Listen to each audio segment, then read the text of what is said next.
ವಿಧಾನಸಭೆಯಲ್ಲಿ ಮುಂದುವರೆದ ಗದ್ದಲ ಗಲಾಟೆ. ಜೆಡಿಎಸ್ ಬಿಜೆಪಿ ಸದಸ್ಯರಿಂದ ಮುಂದುವರೆದ ಧರಣಿ. ಅಬಕಾರಿ ಇಲಾಖೆ ಹಗರಣದ ಬಗ್ಗೆ ಚರ್ಚೆ ಅವಕಾಶಕ್ಕೆ ಧರಣಿಯನ್ನ ಮಾಡಲಾಯಿತು. ವಿಧಾನಸಭೆಯಲ್ಲಿ ಮುಂದುವರೆದ ಗದ್ದಲ ಗಲಾಟೆ. ಜೆಡಿಎಸ್ ಬಿಜೆಪಿ ಸದಸ್ಯರಿಂದ ಮುಂದುವರೆದ ಧರಣಿ. ಅಬಕಾರಿ ಇಲಾಖೆ ಹಗರಣ ಬಗ್ಗೆ ಚರ್ಚೆ ಅವಕಾಶಕ್ಕೆ ಧರಣಿ ಮಾಡ್ತಿದ್ದಂತೆ ಕಲಾಪ ಮುಂದೂಡಿದ ಸ್ಪೀಕರ್. ಜನವರಿ 27ಕ್ಕೆ ಕಲಾಪ ಮುಂದೂಡಿದ ಯುಟಿ ಖಾದರ್. ವಿಧಾನಸಭೆಯಲ್ಲಿ ಮುಂದುವರೆದ ಗದ್ದಲ ಗಲಾಟೆ. ಬಿಜೆಪಿ ಜೆಡಿಎಸ್ ಸದಸ್ಯರಿಂದ ಮುಂದುವರೆದ ಧರಣಿ. ಅಬಕಾರಿ ಇಲಾಖೆ ಹಗರಣ ಬಗ್ಗೆ ಚರ್ಚೆ ಅವಕಾಶಕ್ಕೆ ಧರಣಿಯನ್ನ ನಡೆಸಿದ್ರು. ಧರಣಿ ಮಾಡ್ತಿದ್ದಂತೆ ಕಲಾಪವನ್ನ ಸ್ಪೀಕರ್ ಮುಂದೂಡಿದ್ದಾರೆ. ಜನವರಿ 27ಕ್ಕೆ ಕಲಾಪ ಮುಂದೂಡಿದ ಯುಟಿ ಖಾದರ್. ವಿಧಾನಸಭೆಯಲ್ಲಿ ಗದ್ದಲ ಗಲಾಟೆಗಳು ಮುಂದುವರಿತಾನೆ ಇದ್ದಾವೆ. ಅಂದ್ರೆ ಒಂದೊಂದು ವಿಚಾರಕ್ಕೆ ಏನು ರಾಜ್ಯದಲ್ಲಿ ಈವರೆಗೆ ಹಗರಣಗಳ ವಿಚಾರಕ್ಕೆ ಆಗಿರ್ಬೋದು, ಇನ್ನು ಪಕ್ಷ ಮತ್ತು ವಿರೋಧ ಪಕ್ಷಗಳ ಮಧ್ಯೆ ಏನೆಲ್ಲ ಆರೋಪಗಳು ಬಂದಿರುತ್ತೆ ಆ ವಿಚಾರಗಳ ಬಗ್ಗೆ ಆಗಿರ್ಬೋದು, ಇನ್ನು ಕಲಾಪದಲ್ಲಿ ಅಲ್ಲಿ ಚರ್ಚೆಗೆ ಮುಂದಾಗ್ತಾರೆ. ಇದರಂತೆಯೇ ಈಗ ವಿಧಾನಸಭೆಯಲ್ಲಿ ಅಬಕಾರಿ ಇಲಾಖೆಯ ಹಗರಣಕ್ಕೆ ಸಂಬಂಧಪಟ್ಟಂತೆ ಚರ್ಚೆ ಆಗಬೇಕು ಅಂತ ಅಲ್ಲಿ ಧರಣಿಯನ್ನ ಜೆಡಿಎಸ್ ಮತ್ತು ಬಿಜೆಪಿ ಶಾಸಕರು ಅಲ್ಲಿ ಸಚಿವರು ಅಲ್ಲಿ ಮುಂದುವರಿಸ್ತಾರೆ. ಆದ್ರೆ ಇದೀಗ ಸ್ಪೀಕರ್ ಆದಂತಹ ಯುಟಿ ಖಾದರ್ ಕಲಾಪವನ್ನ ಜನವರಿ 27ಕ್ಕೆ ಮುಂದೂಡಿಕೆಯನ್ನ ಮಾಡಿದ್ದಾರೆ. ಧರಣಿ ಶುರು ಆಗ್ತಾ ಇದ್ದಂತೆ ಇದೀಗ ಯುಟಿ ಖಾದರ್ ಈ ಒಂದು ನಿರ್ಧಾರವನ್ನ ತೆಗೆದುಕೊಂಡು 27ಕ್ಕೆ ಒಂದು ಕಲಾಪವನ್ನ ಮುಂದೂಡಿಕೆ ಮಾಡಿದ್ದಾರೆ. ಇನ್ನು ಅಬಕಾರಿ ಇಲಾಖೆ ಹಗರಣಕ್ಕೆ ಸಂಬಂಧಪಟ್ಟಂತೆ ಇದೀಗ ಆರ್ ಬಿ ತಿಮ್ಮಾಪುರ್ ಅವರ ಮೇಲೆ ಒಂದಿಷ್ಟು ಅಲ್ಲಿ ಏನು ಆರೋಪಗಳು ಕೇಳಿ ಬರ್ತಾ ಇದೆ. ಇನ್ನು ಅಬಕಾರಿ ಇಲಾಖೆಯ ಅಧಿಕಾರಿಗಳಿಂದ ಅಲ್ಲಿ ಲಂಚವನ್ನ ಪಡೆದುಕೊಳ್ತಾ ಇದ್ದಾರೆ ಅನ್ನುವಂತ ಆರೋಪಗಳು.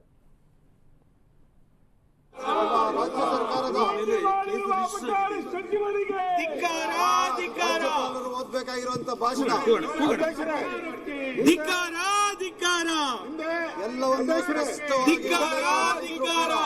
ಯಡಿಯೂರಪ್ಪನದು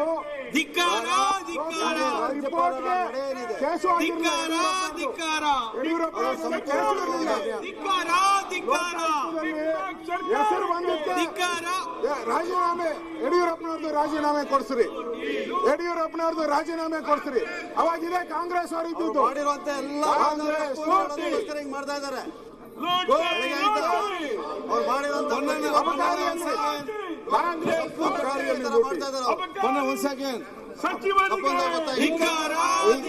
ಈಗ ಸದನವನ್ನು 15 ನಿಮಿಷ ಮುಂದೂಡಿದ್ದೇನೆ.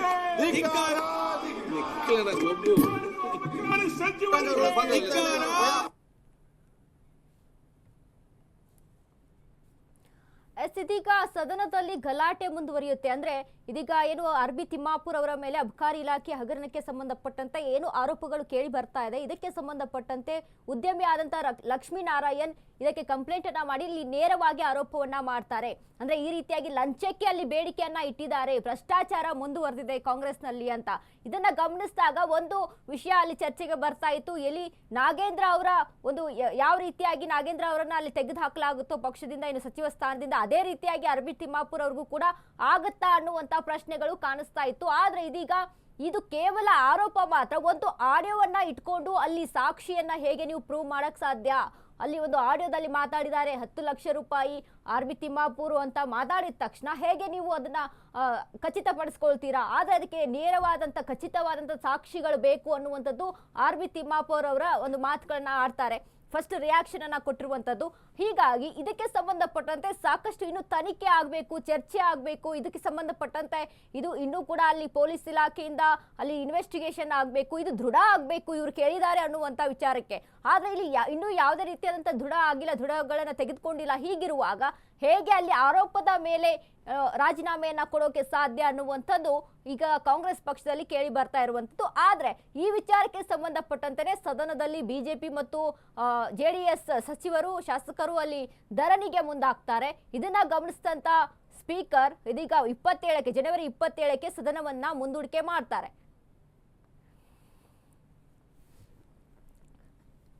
ಇದೀಗ ವಿಧಾನಸಭೆಯಲ್ಲಿ ನಡೀತಾ ಇದ್ದಂತಹ ಕಲಾಪದ ವಿಚಾರಕ್ಕೆ ಸಂಬಂಧಪಟ್ಟಂತೆ ಈಗ ಕಲಾಪ ನಡೀತಾ ಇದೆ ಅಂತ ಅಂದಾಗ 5 ಲಕ್ಷ 5 ಲಕ್ಷ ಲೆಕ್ಕ ಹಾಕೊಳ್ಳಿ. 5 ಲಕ್ಷ 8 ಸಾವಿರ ಇದೆ ಲೆಕ್ಕ ಹಾಕೊಳ್ಳಿ. ಪ್ರತಿ ಜಿಲ್ಲೆ 5 ಲಕ್ಷ ಅಂತಂದ್ರೆ ಪ್ರತಿ ತಿಂಗಳು ಎಷ್ಟಾಗ್ತದೆ?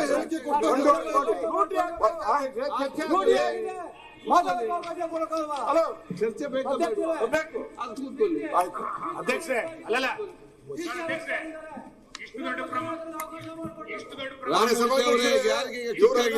ಸುನೀಲ್ ಕುಮಾರ್ ಅವರಿಗೆ ನೀವು ಅವಕಾಶ ಕೊಡಬೇಡಿ.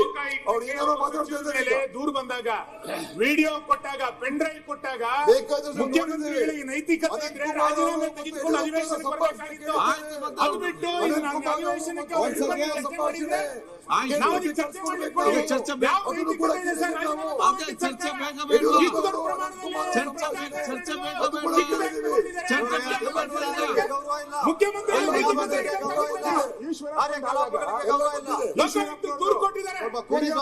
ಈಶ್ವರಪ್ಪಂದು ರಾಜೀನಾಮೆ ಕೊಡ್ತಾರಲ್ಲ ಇವರು.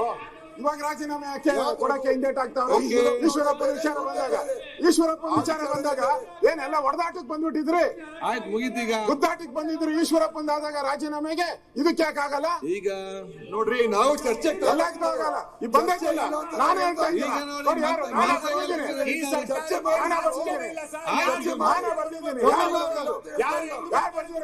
ಅಧ್ಯಕ್ಷರೇ ನೋಡಿ, ಬೆಂಗಳೂರಲ್ಲಿ ಒಂದು ವಿಭಾಗದಲ್ಲಿ 18 ಇಂದ 20 ಸಾವಿರ ಫಿಕ್ಸು, ಮೈಸೂರಲ್ಲಿ 12 ಇಂದ 15 ಸಾವಿರ, ಗುಲ್ಬರ್ಗಿಯಲ್ಲಿ 10 ರಿಂದ 12 ಸಾವಿರ, ಮಂಗಳೂರಲ್ಲಿ 10 ಸಾವಿರ, ಕಪ್ಪು ಪಬ್ರಲ್ಲಿ 2 ಲಕ್ಷ. ಇದೆಲ್ಲ ಬಂದಿರೋದು ಪತ್ರಿಕೆಯಲ್ಲಿ ಬಂದಿರೋದು. ಪತ್ರಿಕೆ ನೋಡು. ನಾನಾ ಬರ್ತಿದ್ದೀನಿ. ನೋಡಿ, ನಾನಾ ಬರ್ತಿದ್ದೀನಿ. ಹಾಕಿ ಕೇಸ್ ಮಂತ್ರಿಗಳೇ, ಯಾರು ಬರ್ತಿದ್ದಾರೆ? ಹಾಕಿ ಮಂತ್ರಿ ಅನುಮತಿ ಪಡ್ಕೊಂಡು ಮಂತ್ರಿ ಈಗ ಪ್ರತಿಪಕ್ಷ ನಾಯಕರೇ ನೋಡಿ, ನೀವು ದಾಖಲೆ ಕೇಳಿದ್ರೆ ನೋಡಿ, ಪೆನ್ ಡ್ರೈವ್ ಇದೆ. ಆಯ್ತು, ಒಂದ್ ಸೆಕೆಂಡ್ ದಾಖಲೆ ಕೇಳಿದ್ರೆ ತಂದಿದ್ದೀನಿ. ಏನಾಗಿದೆ ಆಗ್ಲಿ, ಇದು ಸುಳ್ಳಾದ್ರೆ ನನ್ನ ಮೇಲೆ ಪನಿಷ್ಮೆಂಟ್ ಮಾಡಿದೆ. ನಾನು ಸುಳ್ಳಾದ್ರೆ ಪನಿಷ್ಮೆಂಟ್ ಮಾಡಿ, ಇದನ್ನ ಮಾಡಿ ನನ್ನ ಮೇಲೆ ನಾನೇನ ಸುಳ್ಳು ಹೇಳಿದ್ರೆ, ಈ ಪೆನ್ ಡ್ರೈವ್ ಸುಳ್ಳಾದ್ರೆ ನನ್ನ ಮೇಲೆ ಕ್ರಮ ತೆಗೆದುಕೊಳ್ಳಿ. ಆಯ್ತು, ನಾನು ರೆಡಿ ಇದ್ದೀನಿ. I am ready. ಓಕೆ, ಈಗ ತಗೊಳ್ಳಿ, ಆರಾಮ್ಸೆ ಆರಾಮ್ಸೆ. ಯಾವ ಈಗಾಗಲೇ ಲೋಕಾಯುಕ್ತ ಕೋರ್ಟ್ ಅಲ್ಲಿ ಕೇಸ್ ಆಗಿದೆ. ಅಧ್ಯಕ್ಷರೇ, ನಾವು ಸುಮ್ಮನೆ ಸಂತೆಯಲ್ಲಿ ಭಾಷಣ ಮಾಡಿಲ್ಲ. ನಾವು ಲೋಕಾಯುಕ್ತದಲ್ಲಿ ವಿತ್ ಅಫಿಡವಿಟ್, ವಿತ್ ಡಾಕ್ಯುಮೆಂಟ್ ಲೋಕಾಯುಕ್ತದಲ್ಲಿ ಕಂಪ್ಲೇಂಟ್ ಆಗಿದೆ. ಇದಕ್ಕಿಂತ ಅಲ್ಲ, ಈಶ್ವರಪ್ಪಂದಾದಾಗ ನೀವೇನ್ ಮಾಡಿದ್ರಿ? ನೀವು ಮತ್ತೆ ನೋಡ್ತೇನೆ ನೀವೇ ಇದ್ರಲ್ಲ. ಸರ್ ನೀವೇ ಬಂದ್ ಧರಣಿ ಮಾಡಿದ್ರಿ. ನೀವೇ ಅಪೋಸಿಷನ್ ಇದ್ರಿ. ನೀವೇ ಬಂದ್ರಿ, ಉಪನಾಯಕರು ಕೂಗಾಡಿದ್ರಿ, ಹಾರಾಟ ಮಾಡಿದ್ರಿ. ಪಾಪ ಈಶ್ವರಪ್ಪ ತಪ್ಪು ಮಾಡದೆ ರಾಜೀನಾಮೆ ಕೊಟ್ರು. ಏನಾಯ್ತು ಕೋರ್ಟಲ್ಲಿ? ಅದು ಕೇಸು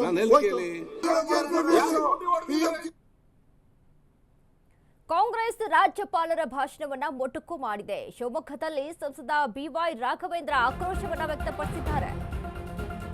ಕಾಂಗ್ರೆಸ್ ರಾಜ್ಯಪಾಲರ ಭಾಷಣವನ್ನ ಮೊಟಕು ಮಾಡಿದೆ. ಶಿವಮೊಗ್ಗದಲ್ಲಿ ಸಂಸದ ಬಿವೈ ರಾಘವೇಂದ್ರ ಆಕ್ರೋಶವನ್ನ ವ್ಯಕ್ತಪಡಿಸಿದ್ರು. ನಿನ್ನೆ ಅಧಿವೇಶನದಲ್ಲಿ ಮುಜುಗರದ ವಾತಾವರಣ ಇತ್ತು. ದೇಶದಲ್ಲಿ ತಲೆ ತಗ್ಗಿಸುವ ಘಟನೆ ನಡೆದಿದ್ದಂತಾಗಿದೆ. ಭಾಷಣ ಮುಗಿಸಿ ಬರುವಾಗ ತಲೆ ತಗ್ಗಿಸುವ ಘಟನೆ. ಗವರ್ನರ್ ಬರುವ ವೇಳೆ ಹಲ್ಲೆಗೆ ಪ್ರಯತ್ನ ನಡೆದಿತ್ತು. ಅಂಗರಕ್ಷಕರು ಇರದೇ ಇದ್ದಿದ್ರೆ ಏನಾಗ್ತಿತ್ತು? ಆದಷ್ಟು ಬೇಗ ಈ ಬಗ್ಗೆ ತನಿಖೆಯಾಗಿ ವರದಿ ನೀಡಲಿ. ರಾಜ್ಯ ಸರ್ಕಾರದ ವಿರುದ್ಧ ರಾಘವೇಂದ್ರ ವಾಗ್ದಾಳಿಯನ್ನ ನಡೆಸಿದ್ದಾರೆ.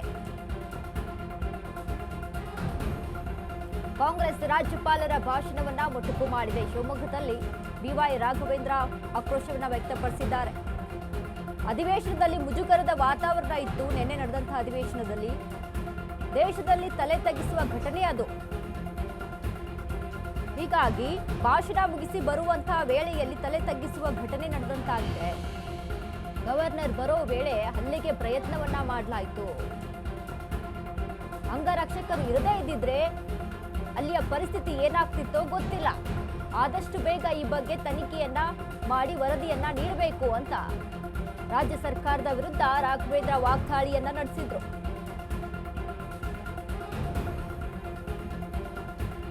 ಕಾಂಗ್ರೆಸ್ ರಾಜ್ಯಪಾಲರ ಭಾಷಣವನ್ನ ಮೊಟಕು ಮಾಡಿದೆ ಅನ್ನುವಂತ ವಿಚಾರಕ್ಕೆ ಸಂಬಂಧಪಟ್ಟಂತೆ ಇದೀಗ ಮಾತನಾಡಿರುವಂತ BY ರಾಘವೇಂದ್ರ ನೆನ್ನೆ ನಡೆದಿರುವಂತ ಸದನದಲ್ಲಿ ನಡೆದಿರುವಂತ ವಿಚಾರದ ಬಗ್ಗೆ ಹೇಳಿಕೆಯನ್ನ ಕೊಟ್ಟಿದ್ದಾರೆ. ಏನು ಹೇಳಿದ್ದಾರೆ ಬನ್ನಿ ನೋಡೋಣ. ಆದರೆ ಭಾಷಣವನ್ನ ಮುಗಿಸ್ಕೊಂಡು ಅವರು ಹೊರಗಡೆ ಬರಬೇಕಾದಾಗ ಕಾಂಗ್ರೆಸ್ಸಿನ ಕೆಲವು ಶಾಸಕರು ಅವ್ರ ಎದುರಿಗೆ ಘೋಷಣೆಯನ್ನು ಮಾಡಿದ್ರು. ಮ್ಯಾನ್ ಹ್ಯಾಂಡ್ಲಿಂಗ್ ಪ್ರಯತ್ನ ಕೂಡ ನಡೀತು. ಅಕಸ್ಮಾತ್ ಅಲ್ಲಿ ಮಾರ್ಷಲ್ಗಳು ರಾಜ್ಯಪಾಲರ ಒಂದು ಕಡೆ ಒಂದು ಸೆಕ್ಯೂರಿಟಿ ಇಲ್ಲ ಅಂದಿದ್ರೆ ಏನೇನು ಘಟನೆ ಆಗ್ಬೋದಿತ್ತು ಅಂತೇಳಿ ಊಹಿಸ್ಲಿಕ್ಕೂ ಕೂಡ ಸಾಧ್ಯ ಇಲ್ಲ. ಅಕಸ್ಮಾತ್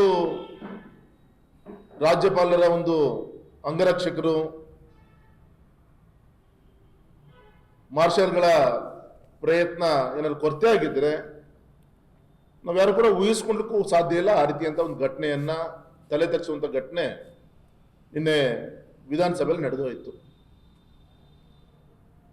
ಒಬ್ಬ ಹರಿಪ್ರಸಾದ್ ಅವರು ಕೇಂದ್ರದಲ್ಲಿ ಸುದೀರ್ಘವಾಗಿ ರಾಜ್ಯಸಭಾ ಸದಸ್ಯರಾಗಿ ಸೇವೆ ಸಲ್ಲಿಸಿದಂಥವ್ರು ಎಲ್ಲ ಒಂದ್ ಕಡೆಗೆ ಹೈಕಮಾಂಡ್ಗೆ ಪ್ಲೀಸ್ ಮಾಡ್ಲಿಕ್ಕೋಸ್ಕರ ಆವೇಶಭರಿತವಾಗಿ ನಿನ್ನೆ ನಡ್ಕೊಳ್ಳುವಂತ ಒಂದು ಅಸಭ್ಯವಾಗಿ ನಡ್ಕೊಂಡ್ರು.